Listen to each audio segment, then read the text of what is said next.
Voilà, donc aujourd'hui, en principe, c'est ma dernière soirée avec toi. Logiquement, tu devrais retrouver la belle voix de Claudine à compter de demain, si Dieu nous prête vie. Aujourd'hui, nous voyons obstacle à la prière. Prions. Saint-Esprit,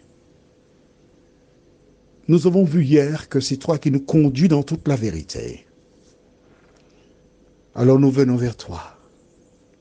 Maintenant, réclamer ton assistance afin que nous puissions éviter les pièges de l'ennemi. Fais-nous du bien. Au nom de Jésus et pour ta gloire éternelle. Amen. Nous allons lire de 1 Pierre chapitre 3.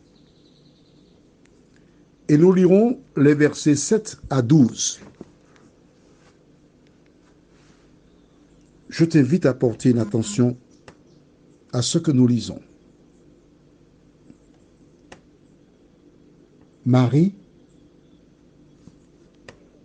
montrez à votre tour de la sagesse dans vos rapports avec votre femme, comme avec un sexe plus faible. Honorez-la, comme devant aussi hériter avec vous de la grâce de la vie. Qu'il en soit ainsi, afin que rien ne vienne faire obstacle à vos prières. Enfin, soyez tous animés des mêmes pensées et des mêmes sentiments, pleins d'amour fraternel, de compassion, d'humilité. Ne rendez point mal pour mal ou injure pour injure. Bénissez au contraire, car c'est à cela que vous avez été appelés, afin d'hériter la bénédiction. Si quelqu'un, en effet, veut aimer la vie et voir des jours heureux, qu'il préserve sa langue du mal et ses lèvres des paroles trompeuses, qu'il s'éloigne du mal et fasse le bien, qu'il recherche la paix et la poursuivre, car les yeux du Seigneur sont sur les justes et ses oreilles sont attentives à leurs prières. Mais la face du Seigneur est contre ceux qui font le mal, ou encore le péché, ou encore l'iniquité, ou encore la transgression de la loi, ou encore des actions contraires à la parole de Dieu. Bien. Quand Pierre écrivit cela, notre monde était effectivement dominé par les hommes.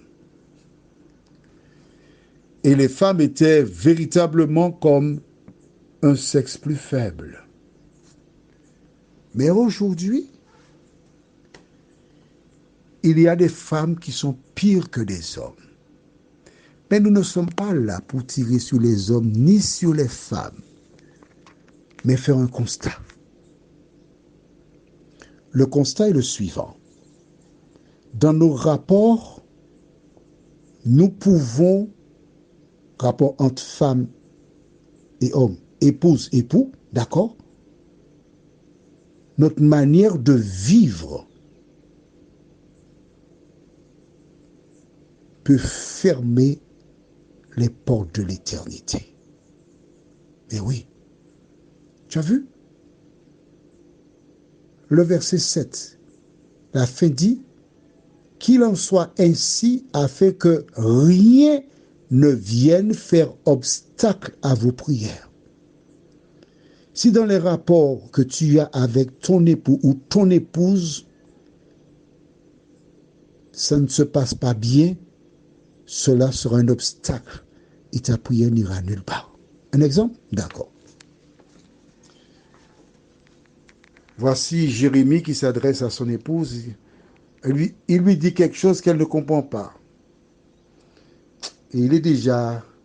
Depuis un moment, il essaie d'expliquer, mais elle ne comprend vraiment pas. Et il dit à son épouse, tu es en créole, tu es une mère mouton, une bois-bois.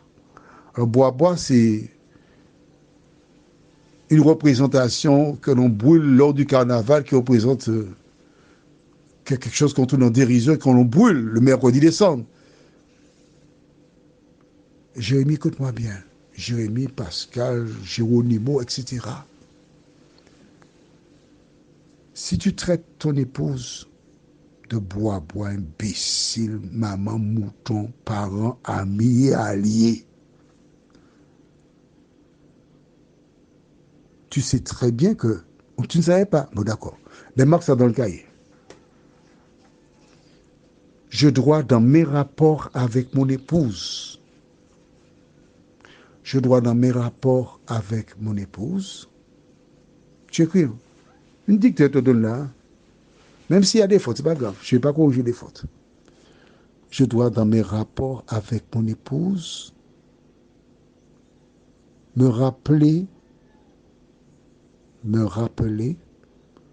je dois, dans mes rapports, lors de mes rapports avec mon épouse, quand on parle de rapport, on parle de relation verbale, pas de rapport intime. D'accord? Je dois me rappeler que je m'adresse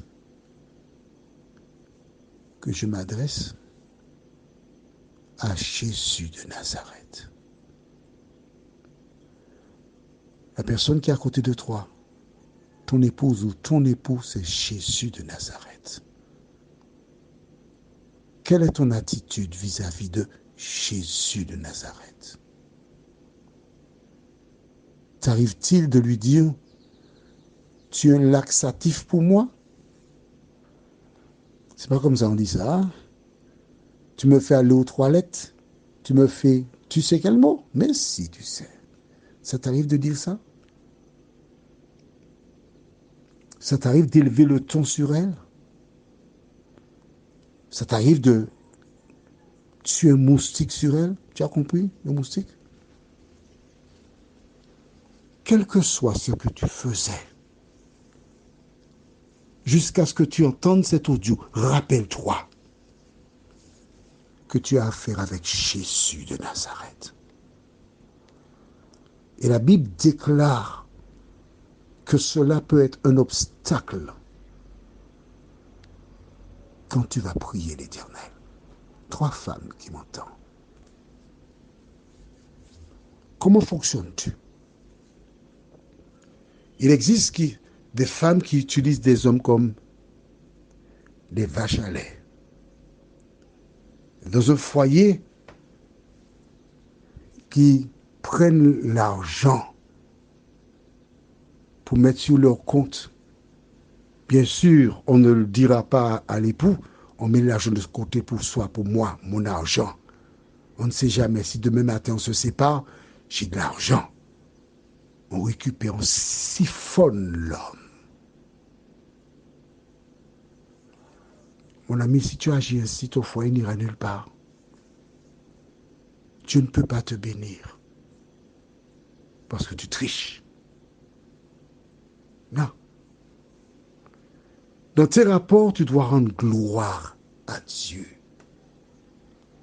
Car si tu ne le fais pas, tu te trouves en difficulté. Le verset 11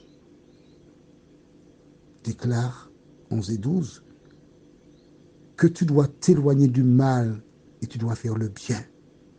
Tu dois rechercher la paix et la poursuivre dans tes rapports. Éviter les cancans. Quand tu fais des cancans, tu donnes gloire à Satan. Verset 12, car les yeux du Seigneur sont sur les justes et ses oreilles sont attentives à leurs prières. Parfois, certaines personnes qui sont célibataires veulent se marier. Mais un grand nombre de personnes mariées attendent avec impatience l'issue de secours, pas la sortie, l'issue de secours. Parce que l'ennemi place des femmes et des hommes qui n'ont rien à faire ensemble dans des unions. et il donne gloire à Satan. Prions. Notre Seigneur et notre Dieu, nous avons abordé ce thème sur la prière. Et nous avons vu plusieurs références bibliques qui nous indiquent comment nous devons nous comporter les uns envers les autres. Merci, Saint-Esprit, de nous aider à lire à nouveau, à relire jusqu'à ce que cela soit bien ancré dans nos cerveaux. Et continue de faire du bien à tes enfants, nous t'en prions. Au nom de Jésus et pour ta gloire éternelle. Amen. Je te souhaite une bonne nuit. Porte attention à la parole de Dieu. Mets-la en pratique.